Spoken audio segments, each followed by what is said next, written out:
দাদুরা বিদেশে লেখাপড়া করলে তোমাকে অনেক উন্নতি হইব, আর একটা উন্নত জীবন পাইবা। ইস, দাদি, আমরাও যদি বিদেশে লেখাপড়া করতে পারতাম তাইলে কত ভালো হইতো। তোমরাও চাইলে অবশ্যই পারবা। অহন যাও, দাদুরা পড়তে বসো। চলো রাজু, আমরা প্রদীপের দৈত্যরে ডাইকা জিগাই। আহা, প্রদীপের দৈত্য।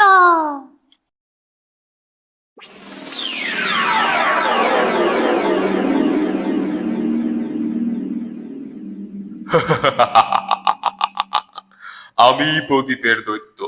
বলো, তোমরা কি চাও? ও দৈত্য, আমরা বিদেশে পড়তে যাইতে চাই। আহা, এটা তো খুবই সহজ। 13 এপ্রিল ইজি স্টাডি অ্যাব্রোড এর অল স্পট অ্যাসেসমেন্ট পেতে গেলে তোমরা এ বিষয়ে সব জানতে পারবে।